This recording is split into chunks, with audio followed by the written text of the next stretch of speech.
Commission meeting. Could we have the roll call, please? Smith. Here. Clute. Here. Gregg. Here. Harvey. Here. Mayor Rubbish. Present. Please join me for the pledge.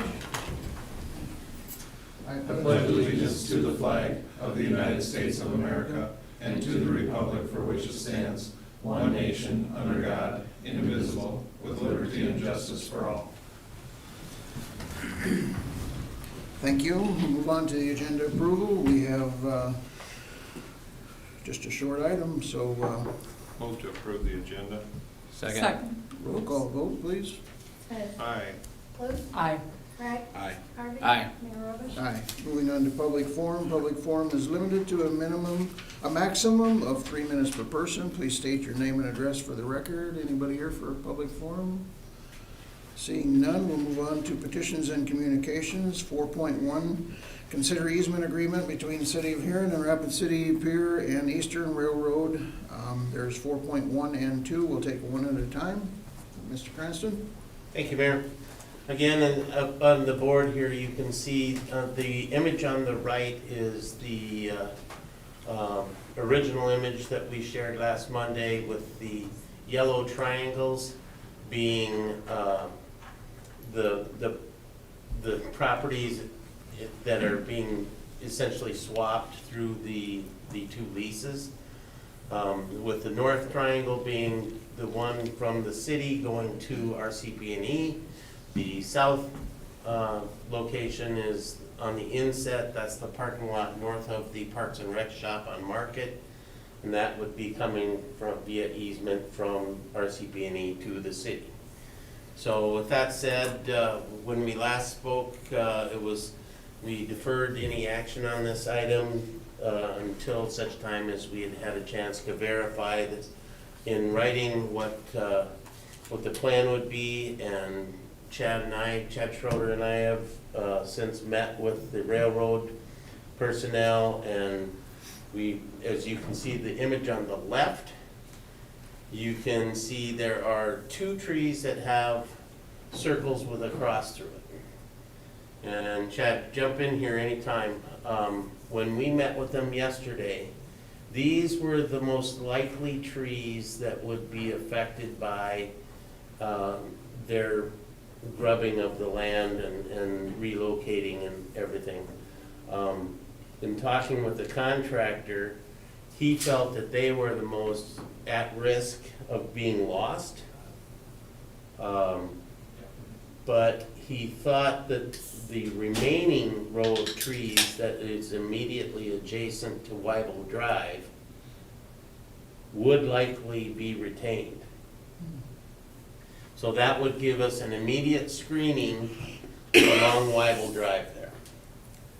Then, in addition to that, we reached out and Aaron, jump in here anytime. I had reached out to Aaron Shivey, the city attorney, and discussed the pros and cons of various approaches of trying to move forward with getting some verification in writing from the railroad that would stipulate their agreement to replace trees in that area as much as they could.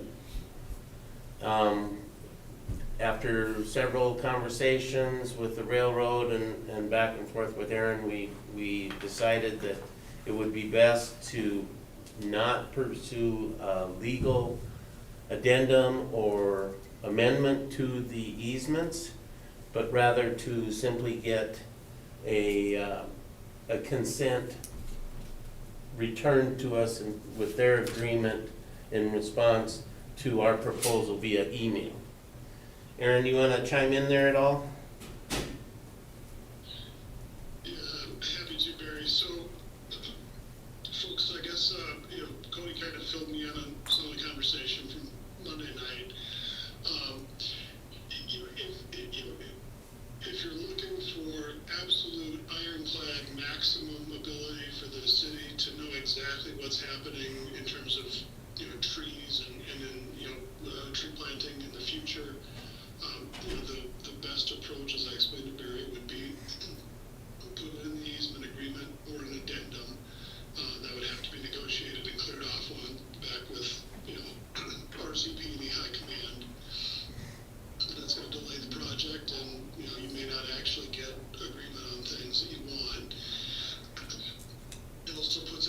other easement that you're getting for the parking lot. So short of that, what we can look at doing, what we're proposing here is basically an exchange of emails in which the city makes clear that you guys need assurances that they're going to take care of planting trees and putting a screening barrier up, and have somebody on the RCP and the local side with sufficient authority to commit the company in writing saying, yes, we'll do that. That then gives the city at least the ability to go back if they don't and say, we acted in reliance on your assurances you were going to do this. You were specific. You knew that we needed this in order to approve it. So now if the city has to go and do something at its own expense to create a buffer or screening or whatever, you can go back and ask the RCP&E to pay for that because you reasonably relied on their money representation. And that means you'd have to go to court. Maybe that makes sense to do, maybe it doesn't.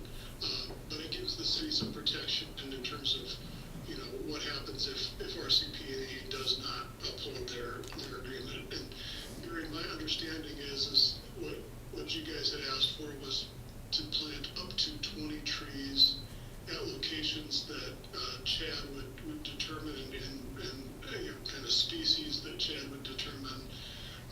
And the RCP&E would have to consult with Chad basically to make sure that those things were consistent with what the city wanted to see and appropriately screened off the park there. That's correct. Yeah. So, folks, I guess from my perspective, right, the lawyer in me says, well, everything should always go through every lawyer on both sides, and we should take 2-3 weeks to wait for some guy down in Jacksonville to sign off on this and put it right in the easement that we record. That's always going to be my legal advice is, yeah, that's the best possible protection. On the other hand, I think what you have here from your local guy, committing that they're going to do this, it does provide assurance and it does provide some protection from the city. We do have some action we can take if necessary. And so, if you do want to proceed on that basis, I think we certainly, from the legal perspective, we have some options. But at the end of the day, I think you guys have to decide if it's enough certainty, enough screening for you. Okay. Thank you, Aaron.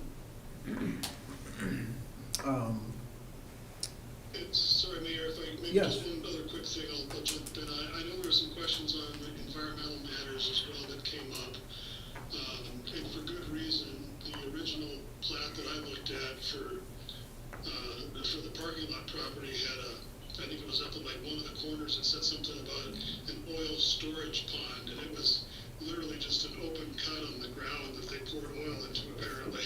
So yeah, you're absolutely right to question environmental matters.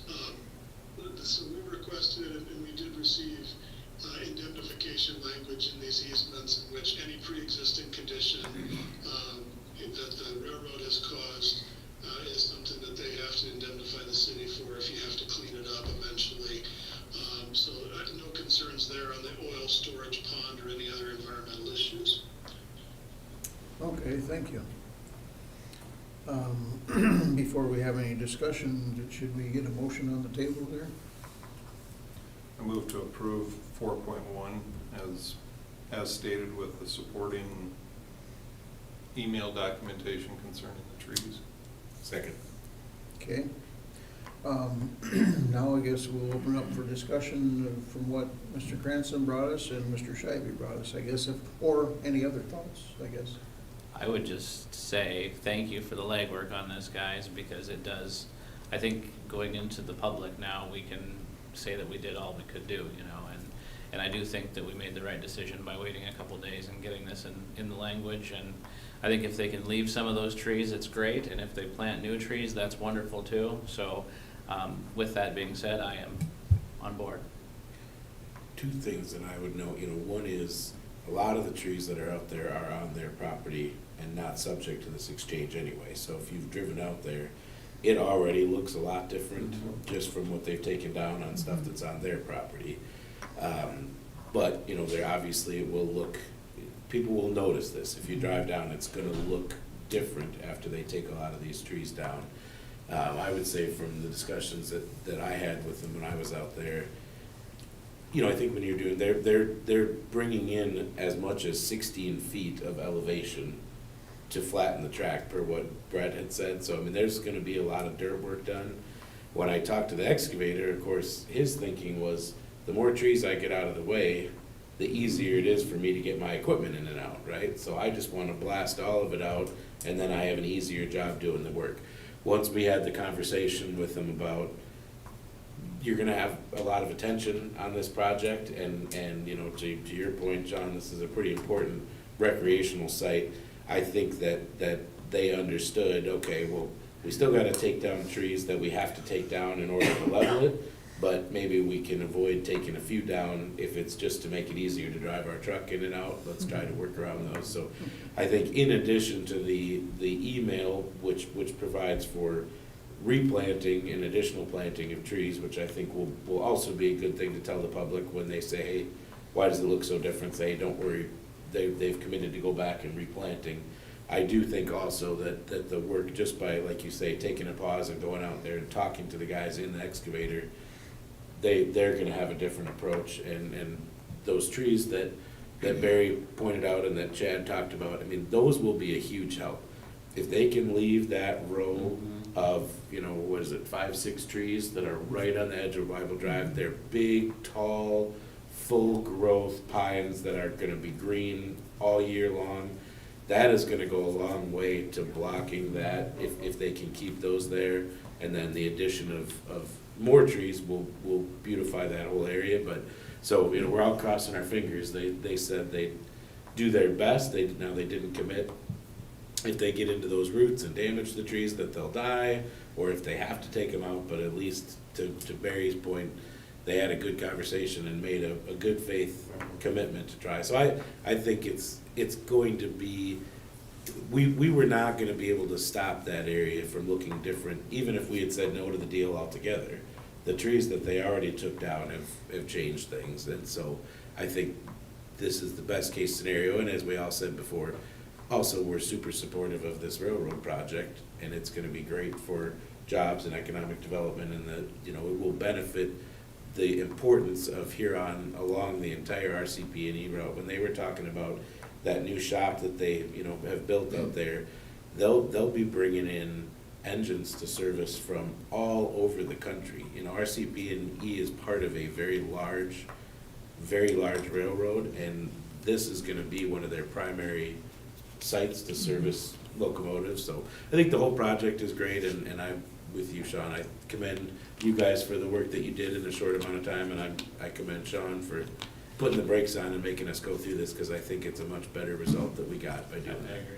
Thank you. That meeting we had yesterday with the railroad was well worth Barry's and my time, just to get right from Wayne Jones.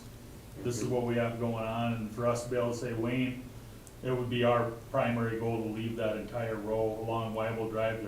They're established pine trees. It would be really nice to be able to use that as an immediate buffer. Wayne had a pretty high level of confidence. He was able to very leave those. confident he'd be able to save almost all of them. Yeah, with the exception of those two, because that's where it's the tightest coming out. And like you said, the fence isn't, you know, they put a chain link fence. They identified where that's at, but they could slide that over a little bit if they need to. Yeah. So I think that it'll be a good partnership, where we'll be able to work with I them, believe so. and I feel like we should be able to pull this off and be able to keep that. The most ironic part of the whole conversation was when they Yeah. explained that the National Historic Society actually recommend against this project, because they wanted, well, they didn't recommend against it, but they wanted all of the trees removed, For visibility. so that the facilities would be fully visible. Yeah, that's, Nobody's gonna see him with a training. So they come to the meeting yesterday saying, well, let's see here. what's- Yeah, but we're confident in what we discovered and what they agreed to, that we can make it work. good. Anybody else on 4.1? All right, we have a motion and a second.